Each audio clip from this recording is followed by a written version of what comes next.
The broadcast is now starting. All attendees are in listen-only mode.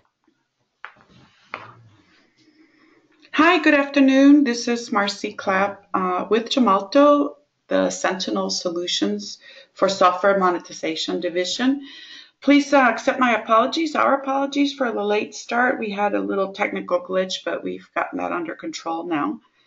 We're going to be presenting what's new in Sentinel LDK. Actually, Niles Leisty will be presenting that. He comes to pre-sales consulting from technical support, and he's been with the company a very long time, so he's going to be the perfect person to share this information with you. Everyone will be put on mute, but you can always ask questions through the chat box, and we'll entertain those at the end. So without further ado, Niles, can you take over now? Yep. Thanks, Marcy. Mm-hmm. And can you see my screen? Yes, I can. Okay. So sorry about the delay again, everybody. My name is Niles Leisty, and today I'll be going over what's new in the Sentinel LDK 7.7. A few exciting new information to be provided.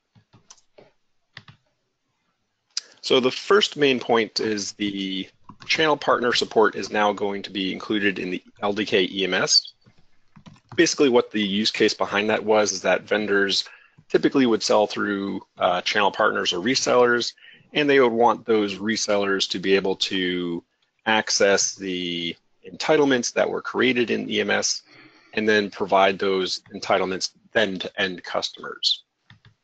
So in the previous versions of LDK, there was only loose association against a channel partner, but now a channel partner can actually have control over that entitlement and associate those with end customers. So some of the feature highlights are that the channel partner will be able to create and manage their own end customers, entering those into the entitlement via the EMS. They can view and produce those entitlements for those particular customers. They can resend those email notifications that are generated from those entitlements being created and activated for those customers. They're also able to display the product keys for the entitlements for their customers, as well as viewing all the details for those end customers. One interesting point is that this is a paid for license. So in order to support this channel partner support, you'd have to contact your sales rep and purchase a full license for that. Moving on, I'll go over what the differences between the 7.6 and 7.7 are. So as previously mentioned, the 7.6, the channel would initially tell the software vendor that they sold some software, but then now the software vendor would have to record that sale in EMS, providing that entitlement against that particular channel partner and end customer, and then activating that entitlement for that customer to send credentials. Excuse me. In the new system, the channel partner now has access to their entitlement pool inside of EMS, and they'll be able to manage those entitlements themselves and directly send those activations to their customers.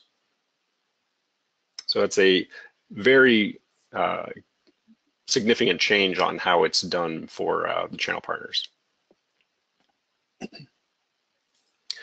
Moving on, the other notable feature for 7.7 is that the virtual machine type 3 fingerprinting mechanism for Microsoft Azure.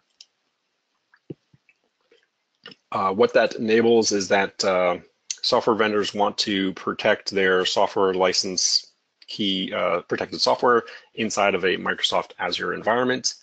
Previously, the software license just wasn't able to properly gather the clone protection mechanisms for supporting Microsoft Azure, but now with 7.7, we do have a new locking mechanism called Virtual Machine Type 3, which allows that locking software license to the Microsoft Azure environment. It would also support the start, stop, and restart of the Azure infrastructure without actually triggering that software license to be cloned. And supports both the Windows and Linux for different software license admin mode or software license user mode types.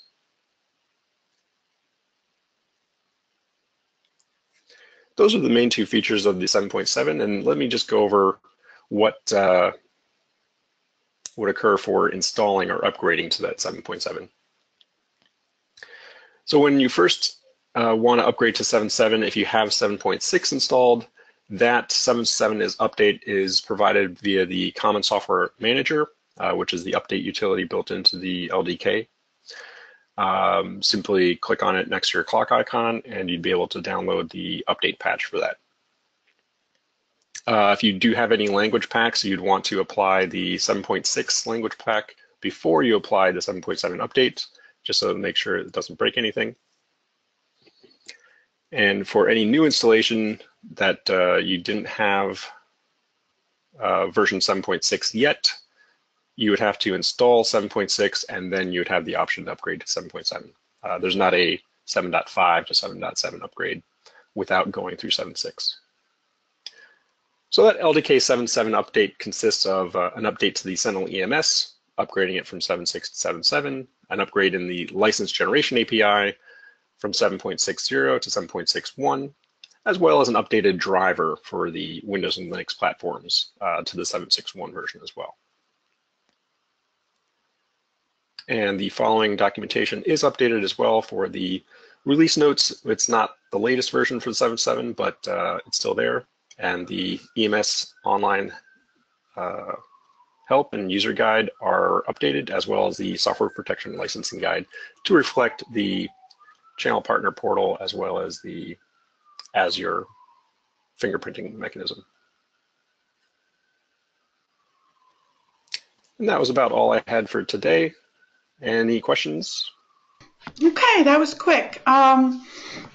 I just wanted to remind the audience that if anyone's interested in a case study for the channel portal, they can go to licensinglive.com.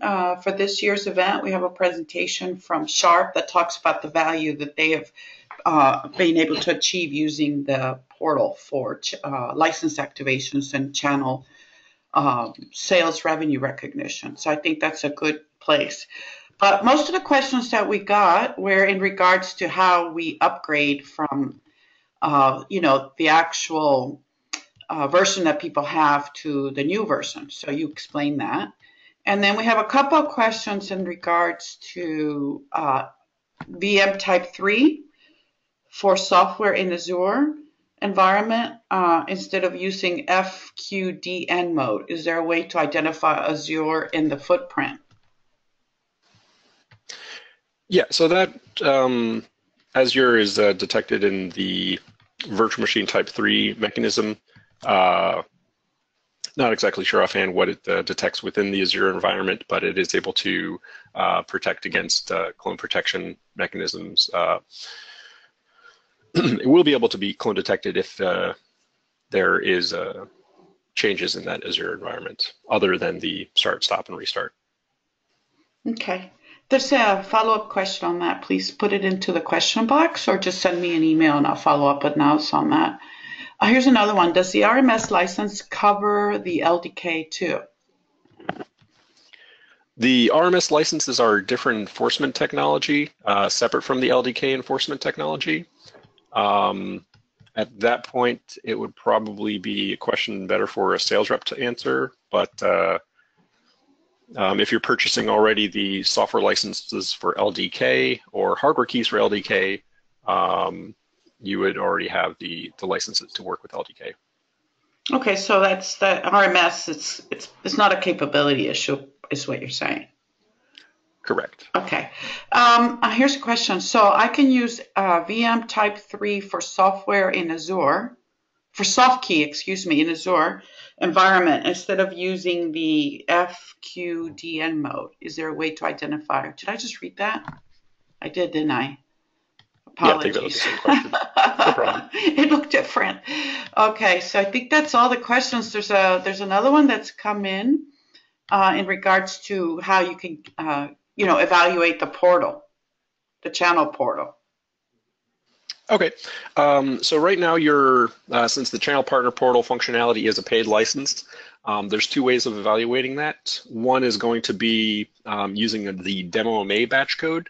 So by upgrading to the 7.7, you'll have that ability to utilize that channel partner portal or channel partner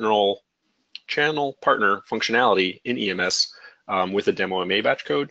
Additionally, you can actually request from your sales rep a 30-day trial for that channel partner functionality for your specific batch code from your master key that was introduced into the EMS. Okay. And I guess I would say the last question is, what do I need to do to support this software license or SL license on MS Azure? So in order to support the software licenses on Azure, one, you'd need to utilize that virtual machine type 3 clone protection mechanism inside of your product definition details in EMS. Additionally, you'd want to upgrade your application to your customers to include the latest driver, the 7.61 driver or newer, as well as the latest API libraries. So for software licenses, typically that would be the HASP VLib vendor ID DLL file, or the HASP Windows vendor ID number DLL file. Those would need to be the 7.61 or higher. Okay, I think we can sneak one in. Yeah, you can also download those latest APIs by reintroducing your master key to point that out. Okay, thank you. Let's see, I think we can do one more. This is good, lots of questions coming in. Will VM type 3 affect clone detection and regular VM? And regulars in quotations. So in a non-Azure environment, I'm not sure if that would be detected. I'd have to double check on that for you. Okay, if you could get back to me, I can get back to the person who's asked the question online. Sure. Okay, in the meantime, now, why don't you give us your email address, and I'll give mine, and if anyone has any additional questions or follow-up that they'd like to reach out, and maybe you could point us to another place where we can read some additional information if there is one. But this actual presentation will be posted on YouTube, and I'll send out the details of this after it's done. Okay. So I typed my email address into the chat window, but it's Niles, Niles .leisti @gemalto.com. Super. And I'm marcy.clapp, marcy.clapp, CLAPP @gemalto.com.